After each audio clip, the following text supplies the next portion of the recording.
Hello नमस्कार, स्वागत आप सबका आपके अपने उत्कर्ष यूट्यूब चैनल पर। और मैं हूं आपका होस्ट दोस्त नरेंद्र चौधरी। आप लोगों ने रीट के एग्जाम देकर रखे और आश्वस्त तो होंगे कि हम लोगों ने एक टीचर बनने के लिए और जो कदम बढ़ाए थे उसका एक पड़ाव हम लोगों ने पार कर लिया। अब चेहरे पे मुस्कान तो होगी और ये भी मन में कॉन्फिडेंस होगा कि पड़ाव तो पार कर लिया। मैंने ऐसा क्यों बोला? क्योंकि पेपर का लेवल ऐसा था। जब बच्चों से हम लोग इंटरेक्शन हुए थे, उस बच्चों से इंटरेक्ट हुए थे, तब पता लगा था कि सर पेपर का लेवल अच्छा था। हम लोगों ने जो मेहनत की थी उसके अकॉर्डिंग पेपर था और ये पड़ाव जो है ये तो क्लियर हो जाएगा। लेकिन ये तो सिर्फ एक पड़ाव क्लियर हुआ है, अभी तो इम्तिहान बाकी है थर्ड ग्रेड शिक्षक बनने का। लेकिन उससे पहले आपके मन में ये तो होगा कि सर इसका रिजल्ट कब आ रहा है और इसके साथ साथ इसकी आंसर की कब आ रही है। ये पक्की बात है, आपके मन में होगा और उसी की बात करने वाले हैं आज के सेशन के अंदर। हुआ क्या था, पहले तो बात करें कि सर ये जो रीट का एग्जाम हुआ था, इस रीट के एग्जाम की बात करें, इसके अंदर टोटल जो थे 2 दिन के अंदर 15.64 लाख जो बच्चे थे ये यहाँ पर एग्जाम देने वाले थे।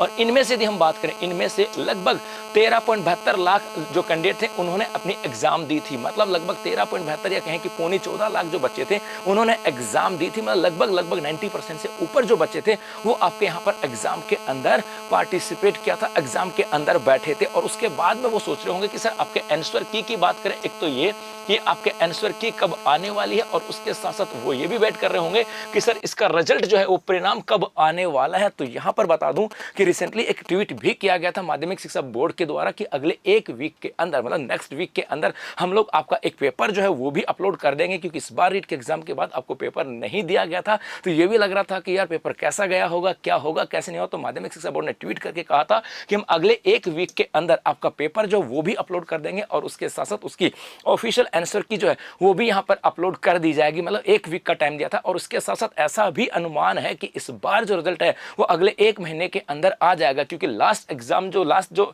रीट का एग्जाम लगा था 2022 में, उसका परिणाम आया था 2 महीने के अंदर। और इस बार ऐसा कि बोर्ड इस रिकॉर्ड तोड़ने की तैयारी में है। मतलब उम्मीद ऐसी की जा रही है कि लगभग अगले एक महीने के अंदर आपका रीट का एग्जाम आ जाएगा। तो आप लोगों ने पेपर दिया है, आपको अच्छे से पता होगा कि आपका पेपर कैसे गया है, आपका रीट एग्जाम क्लियर हो रहा है कि नहीं हो रहा। मतलब डेफिनेटली लगभग पता लग जाता है अपनी तैयारी के हिसाब से। तो जिन बच्चों को ऐसा लग रहा है कि सब क्लियर हो रहा है तो वो इंतजार न करें, वो जुट जाएं अपनी अगली तैयारी के अंदर। क्योंकि कर्मचारी चयन बोर्ड के जो चेयरपर्सन थे आलोक झा जी, उन्होंने भी एक ट्वीट किया था कि अब हम लोगों ने रीट का सेकंड फेज है उसकी डेट भी डिसाइड कर चुके हैं और जल्द वो डेट आने वाली। मतलब थर्ड ग्रेड की वैकेंसी, थर्ड ग्रेड की एग्जाम की डेट आने वाली। मतलब ये भी पक्की बात है कि आने वाले कुछ समय के अंदर आपको ये नोटिफिकेशन देखने को मिलेगा। तो जो आपके मन में जो 2-4 डाउट थी, एक तो इसके रिजल्ट को लेकर के कब आ सकता है, तो अगले एक महीने के अंदर इसका रिजल्ट आ सकता है। इसके अलावा आपकी डाउट हो सकता है कि ये सर इसका आंसर की कब आएगी, इसका पेपर वगैरह क्या है। तो अगले 7 दिन के अंदर ऐसी उम्मीद है कि इसका आंसर की उसका ऑफिशियल पेपर जो है वो भी यहाँ पर अपलोड कर दिया जाएगा। और अगले